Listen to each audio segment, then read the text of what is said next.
What's going on, guys? Welcome back to the channel. Last episode we finished out the closeout panel on our Chevelle twin turbo project. This episode we're going to keep going on the engine bay. We're going to do a actual top piece here for the intercooler end caps. Cut out our holes for our venting for the front panel as well as over the turbos. And we're going to be finishing out our hood latches as well as what we're going to do around the backside of the turbo boxes. So I'm going to go ahead and cut these windows out first. Then we'll start laying out our windows here. And then I have to build a bracket for the nose to be able to suck this down to get rid of that gap.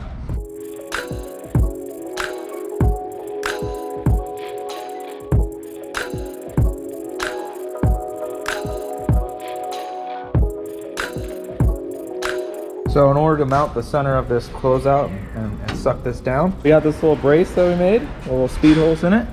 It's gonna go right here. Bam. So I'm going to weld that in now, and then I'm thinking I'm going to use that pencil iron so I can come up the center of the spine, because I don't want to see this bracket through the grill. It's just solid steel that's basically the size of a pencil, so they call it pencil iron. And we'll use this just in a vertical because it's pulling this down like a tension cable, so it's just going to hold it down like that.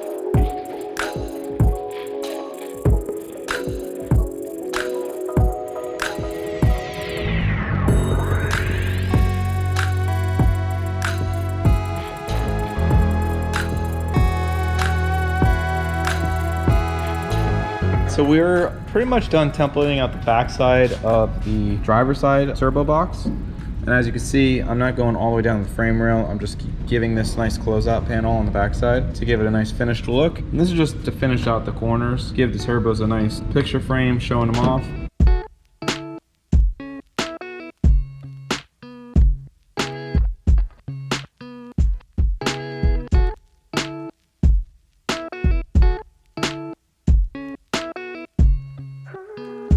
So we have our turbo covers all blended in, looking pretty. Now we're going to go ahead and throw some mesh in these grills so that we can get it ready for JC to make these flanges, these bezels that we're gonna go around the mesh. So what I am did, we cut some rough boxes. I'm gonna go ahead and convert this over to the template paper, put it underneath the hole, and then go ahead and mark the hole. I'm gonna add a 1/2 inch to our template piece, so that the mesh, when it sits underneath, has a flange to sit against. And then we'll go ahead and transfer it over and cut it on the bandsaw.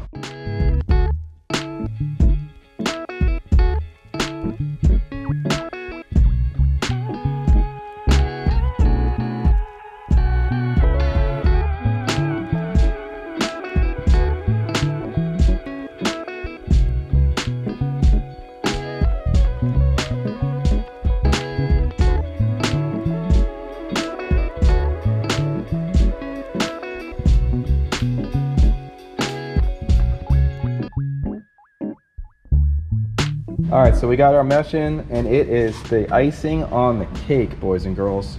I am loving the mesh. You can see the turbos through the mesh, see the intercooler piping through the mesh. Everything is looking really good. This is really finishing out the front of the car. For right now, we're gonna leave it at that, and then we're gonna start laying out our tombstone and getting that situated.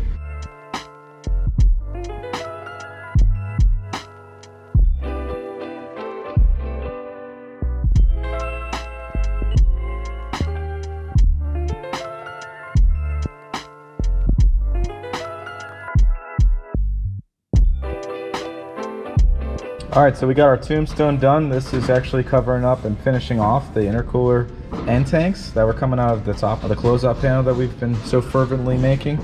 So now I'm gonna go ahead and pull this off, final weld it, blend it all in, throw some gibs on it, and then we'll probably cut this center out to do some mesh so it all ties in. And then this closeout panel is completely done, guys. I'm pretty pumped on how it's come out so far. I think it's gonna look awesome when it's all painted. So let's get this thing out of here right now. We're gonna get some a little more welds on it, and then we'll put it back in and see how it looks.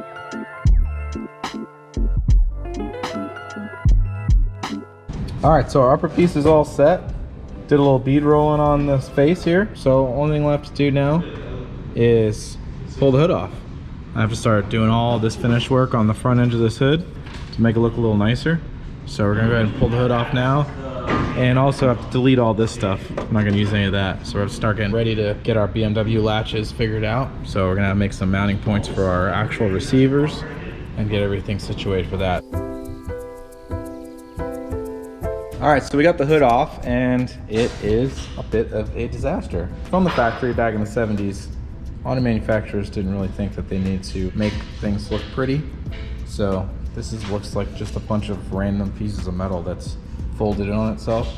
So what we're gonna try to do, and I already started stripping the paint off on the areas that we're gonna modify.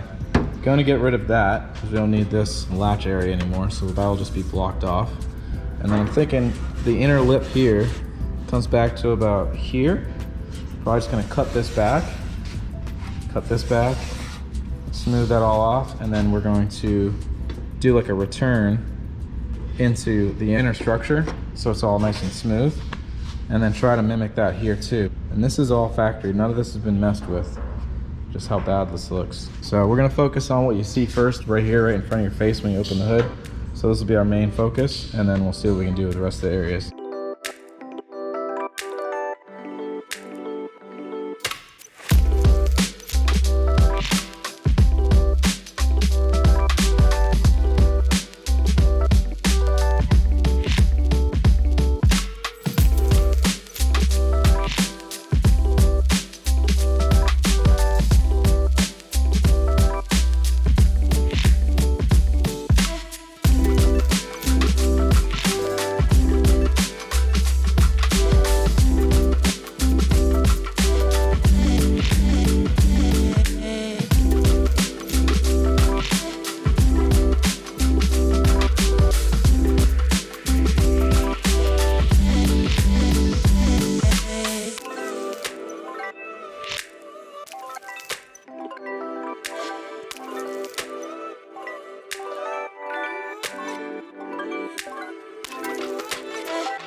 All right guys, I'm super pumped. The hood is finally done. We got our mesh inserts in.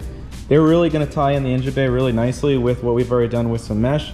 We also deleted our hood latch, and we cleaned up all this foobar metal that's on the front nose that comes factory on the car. Not really sure what they were thinking back in the day, but I guess they're just worried about what it looks like when the hood's shut. So this is gonna look a lot nicer because it's now going to be right in your eye when you open the hood. So this is really gonna clean everything up. Once it's all body worked and painted, the hood's gonna have a really nice and smooth look. We also cleaned up the holes that were all inside the inner shell. I'm pretty happy with that too, so it's gonna look really nice against our billet hood hinges. So the last thing we have to do is a couple things with the cowl before we put the hood on. But before we do that, I need this fancy energy drink. I'm really thirsty right now. Tim, that's not an energy drink. Huh. That's Armor Shield 9 from Avalon King. This week's episode is brought to you by Avalon King Ceramic Coating. Avalon King Armor Shield 9 is the highest consumer-grade DIY ceramic coating on the market. The Armor Shield 9 package includes everything you need to coat an entire regular-sized vehicle and keep your paint safe from everything like weather erosion, bird poo-poo, tree sap, graffiti, scratches for up to 2 years. They include these fancy gloves, a microfiber cloth, an applicator sponge, and of course, your fancy bottle of ceramic coat. Their simple steps and easy follow instructions make the application a breeze. Avalon King uses the latest nanotechnology to create a glass-like hydrophobic coating to make sure your paint stays fresh and protected, whether you're rocking that factory paint or a one-of-a-kind color. If you want ceramic coating for your ride, go ahead and click the link in the description below. And also give us a follow on Instagram because we're gonna be giving away a free kit from Avalon King late next month. So now let's go head over to the cowl and we're gonna start putting on the windshield wiper motor and doing the closeout panel. We got Dave here, new guy.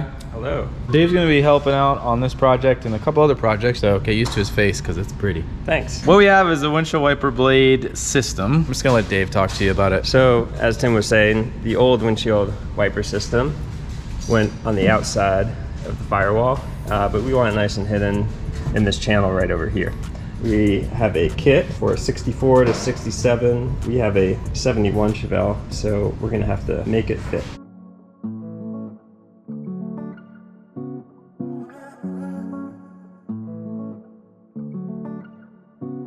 Now that we're finished with getting the mounting and the rods squared away, we're gonna work on remaking this piece of the hood cowl. We want it to look like it was meant to be there. So we're gonna cut out some plates. We're gonna measure, drill holes for these 3, cut this out, and then weld it all in here. You'll never know it wasn't there to begin with.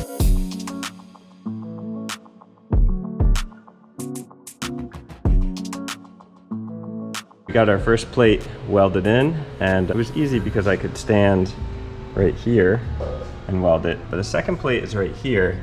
Apparently Tim decided to leave a giant honking engine in the center. So we're gonna have to do some creative acrobatics.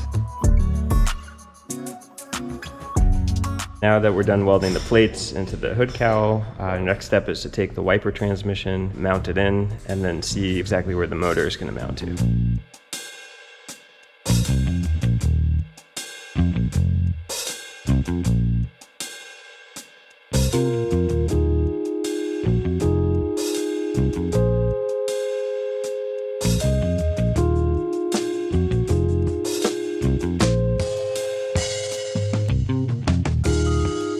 Our motor is mounted to our new bracket, which is back here. We had to do a couple modifications. Had to do a bend into this bracket to make sure the motor was suspended and not touching any part of the cowl.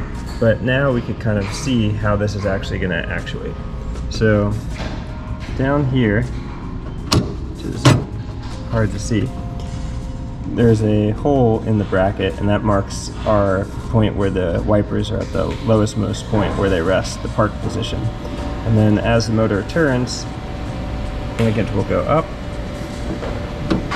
to fully up the window, and then back down to the park position. And now we can see, as we're doing that,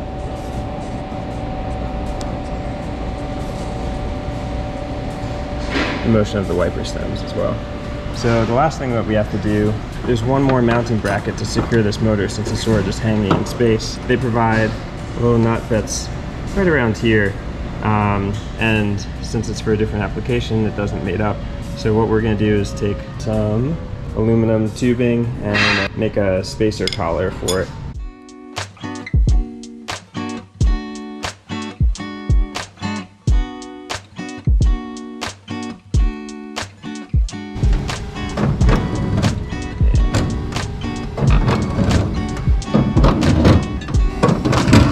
Yeah. You got some clearance to do, son. Uh-oh.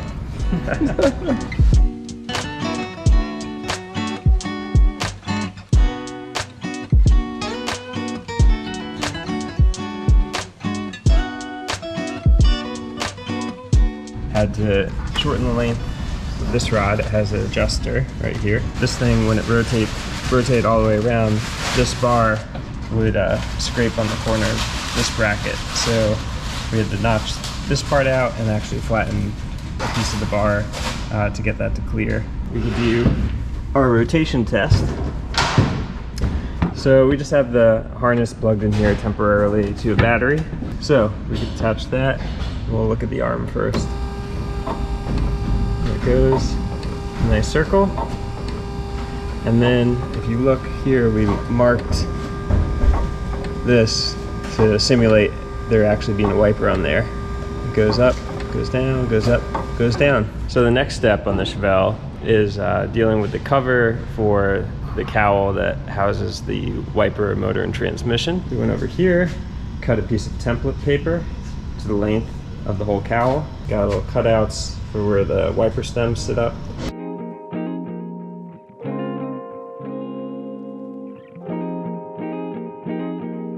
So here we got our rough cut of the shape that we're going to be using. But now the question is how to translate this line in the back of the cowl onto here exactly as it is, so we could cut the template to the exact shape of what we need. Now I was also confused about this, but then I learned a Tim trick. Wood.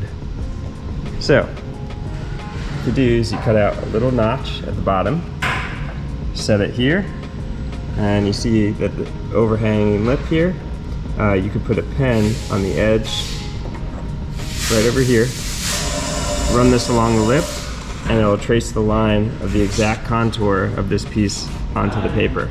Thanks, Tim.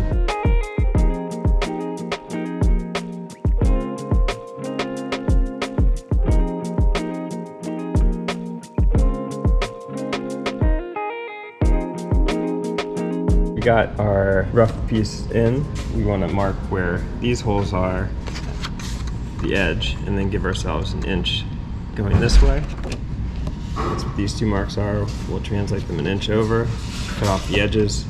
Keep these pieces are going to be separate, and then we're going to cut out the whole thing, the centerpiece, on the plasma table.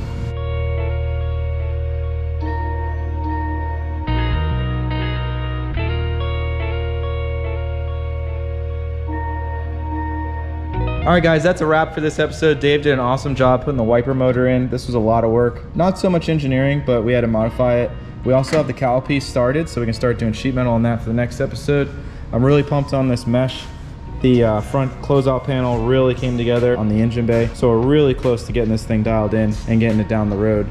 Also, the hood came out really nice, so it's gonna tie everything together. So next episode, we're gonna be able to put the hood back on, start fitting it, getting our hinges all situated.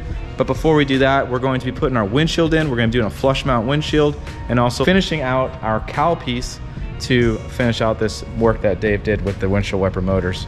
So thanks for watching, guys. Thanks for subscribing. Make sure you head over to salvage@salvage.com, get yourself some swag and support the channel, and we'll see you guys next time.